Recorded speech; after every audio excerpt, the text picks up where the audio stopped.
बहू। बहू शब्द सुनते ही मन में सबसे पहला विचार यही आता है कि बहू तो सदा पराई होती है। लेकिन मेरी शोभा भाभी से मिलकर हर व्यक्ति यही कहने लगता है कि बहू हो तो ऐसी। शोभा भाभी ने न केवल बहू का बल्कि बेटे का भी फर्ज निभाया। 15 साल पहले जब उन्होंने दीपक भैया के साथ फेरे लेकर यह वादा किया था कि वे उनके परिवार का ध्यान रखेंगी व उनके सुख दुख में उनका साथ देंगी, तब से वह वचन उन्होंने सदैव निभाया। जब बाबूजी दीपक भैया के लिए शोभा भाभी को पसंद करके आए थे, तब बुआ जी ने कहा था, बड़े शहर की लड़की है, भैया जी बातें भी बड़ी बड़ी करेंगी, हमारे छोटे शहर में रह नहीं पाएगी। तब बाबूजी ने मुस्कुरा कर कहा था, दीदी मुझे लड़की की सादगी भा गई, देखना हुआ हमारे परिवार में खुशी खुशी अपनी जगह बना लेगी। बाबूजी की यह बात सच साबित हुई और शोभा भाभी कब हमारे परिवार का हिस्सा बन गई पता ही नहीं चला। भाभी हमारे परिवार की जान थी, उनके बिना त्योहार विवाह आदि फीके लगते थे।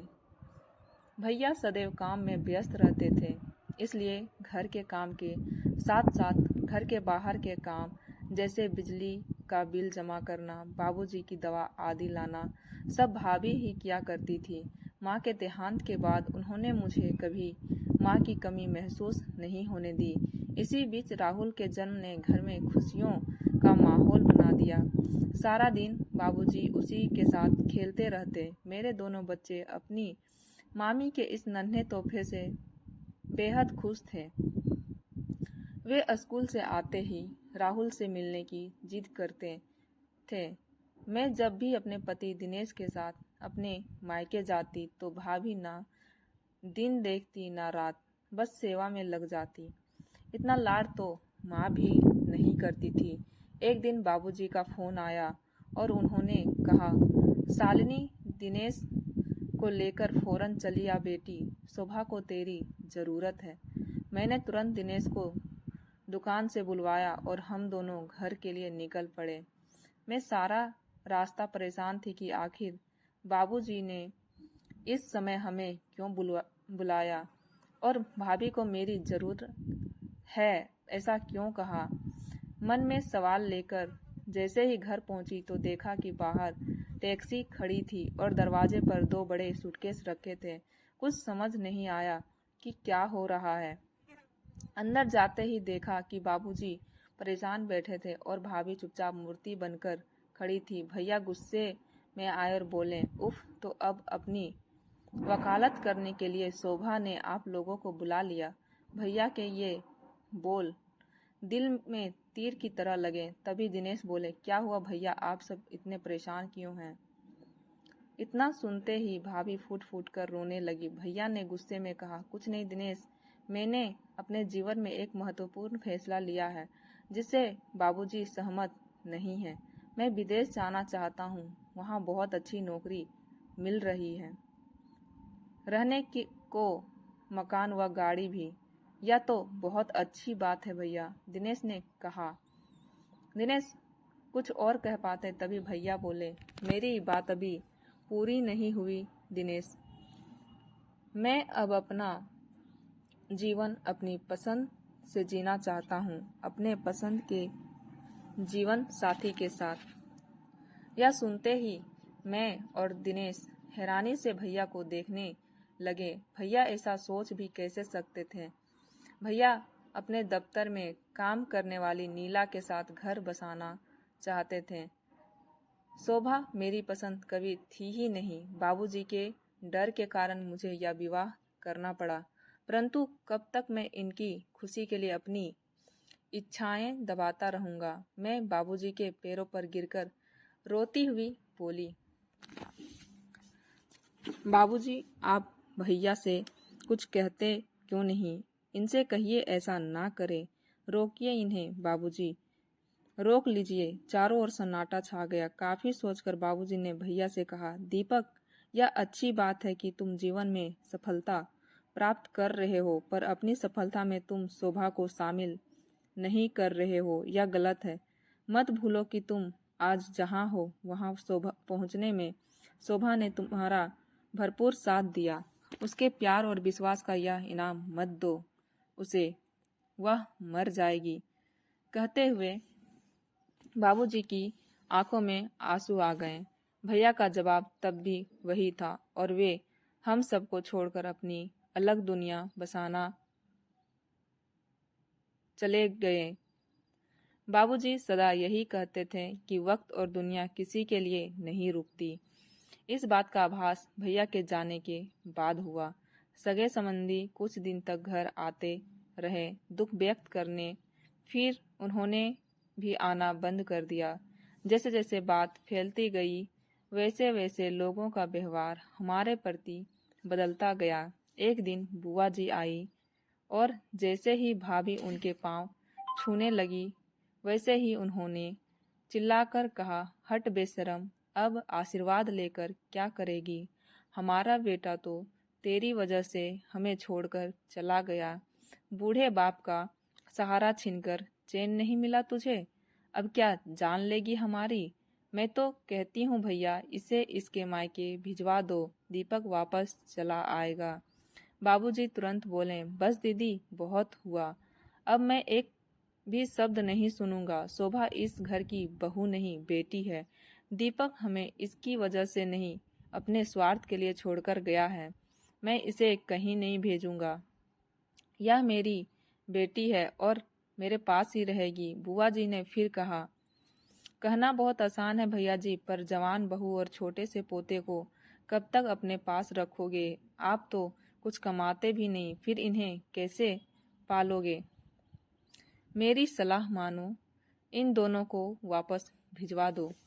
क्या पता शोभा में ऐसा क्या दोष है जो दीपक इसे अपने साथ रखना ही नहीं चाहता। सुनते ही बाबूजी को गुस्सा आ गया और उन्होंने बुआ जी को अपने घर से चले जाने को कहा।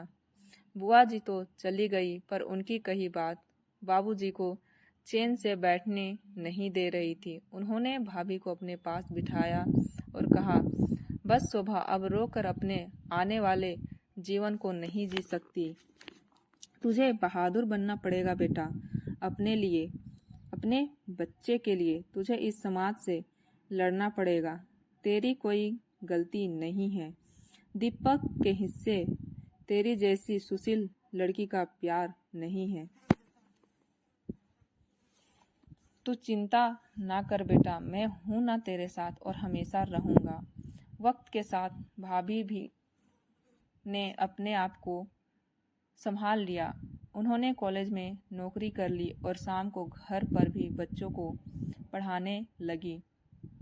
समाज की उंगलियां भाभी पर उठती रही, पर उन्होंने हौसला नहीं छोड़ा। राहुल को स्कूल में डालते वक्त थोड़ी परेशानी हुई, पर भाभी ने सब कुछ संभालते हुए सारे घर की जिम्मेदारी अपने कंधों पर उठा ली।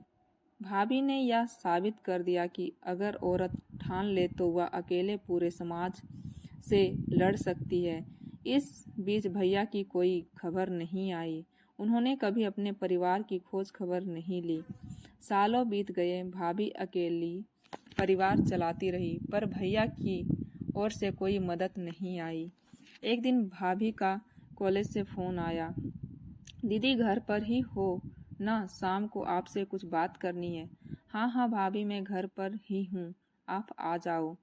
शाम 6 बजे भाभी मेरे घर पहुंची। थोड़ी परेशान लग रही थी। चाय पीने के बाद मैंने उनसे पूछा, क्या बात है भाभी, कुछ परेशान लग रही हो? घर पर सब ठीक है? थोड़ा हिचकते हुए भाभी बोली, दीदी आपके भैया का खत आया है। मैं अपने कानों पर विश्वास नहीं कर पा रही थी। बोली, इतने सालों बाद याद आई उनको अपने परिवार की, या फिर नई बीवी ने बाहर निकाल दिया उनको? ऐसा ना कहो दीदी, आखिर वे आपके भाई हैं। भाभी की बात सुनकर एहसास हुआ कि आज भी भाभी के दिल में के किसी कोने में भैया हैं। मैंने आगे बढ़कर पूछा, भाभी क्या लिखा है भैया ने? भाभी थोड़ा सोचकर बोली, दीदी वे चाहते हैं कि बाबूजी मकान बेचकर उनके साथ चलकर विदेश में रहें। क्या कहा? बाबूजी मकान बेच दें? भाभी, बाबूजी ऐसा कभी नहीं करेंगे। और अगर वे करना भी चाहेंगे तो मैं उन्हें कभी ऐसा करने नहीं दूंगी। भाभी, आप जवाब दे दीजिए कि ऐसा कभी नहीं होगा। वह मकान बाबूजी के लिए सब कुछ है। मैं उसे कभी बिकने नहीं दूंगी। वह मकान आपका और राहुल का सहारा है। भैया को एहसास है कि अगर वह मकान नहीं होगा तो आप लोग कहाँ जाएंगे। आपके बारे में तो नहीं, पर राहुल के बारे में तो सोचते। आखिर वह उनका बेटा है। मेरी बात सुनकर भाभी चुप हो गई और गंभीरता से कुछ सोचने लगी। उन्होंने यह बात अभी बाबूजी से छिपा रखी थी। हमें समझ नहीं आ रहा था कि अब क्या करें। तभी दिनेश आ गए और हमें परेशान देखकर सारी बात पूछी। बात सुनकर दिनेश ने भाभी से कहा, भाभी, आपको यह बात बाबूजी को बता देनी चाहिए। दीपक भैया के इरादे कुछ ठीक नहीं लग रहे हैं। यह सुनते ही भाभी डर गई। फिर हम तीनों तुरंत घर के लिए निकल पड़े। घर जाकर भाभी ने सारी बात विस्तार से बाबूजी को बता दी। बाबूजी कुछ विचार करने लगे। उनके चेहरे से लग रहा था कि भैया ऐसा करेंगे। उन्हें इस बात की उम्मीद थी। उन्होंने दिनेश से पूछा, दिनेश, तुम बताओ कि हमें क्या करना चाहिए। दिनेश ने कहा, दीपक आपके बेटे हैं तो जाहिर सी बात है कि इस मकान पर उनका अधिकार बनता है। पर यदि आप अपने रहते या मकान भाभी या राहुल के नाम कर देते हैं तो फिर भैया चाहकर भी कुछ नहीं कर सकेंगे। दिनेश की यह बात सुनकर बाबूजी ने तुरंत फैसला ले लिया कि वे अपना मकान भाभी के नाम कर देंगे।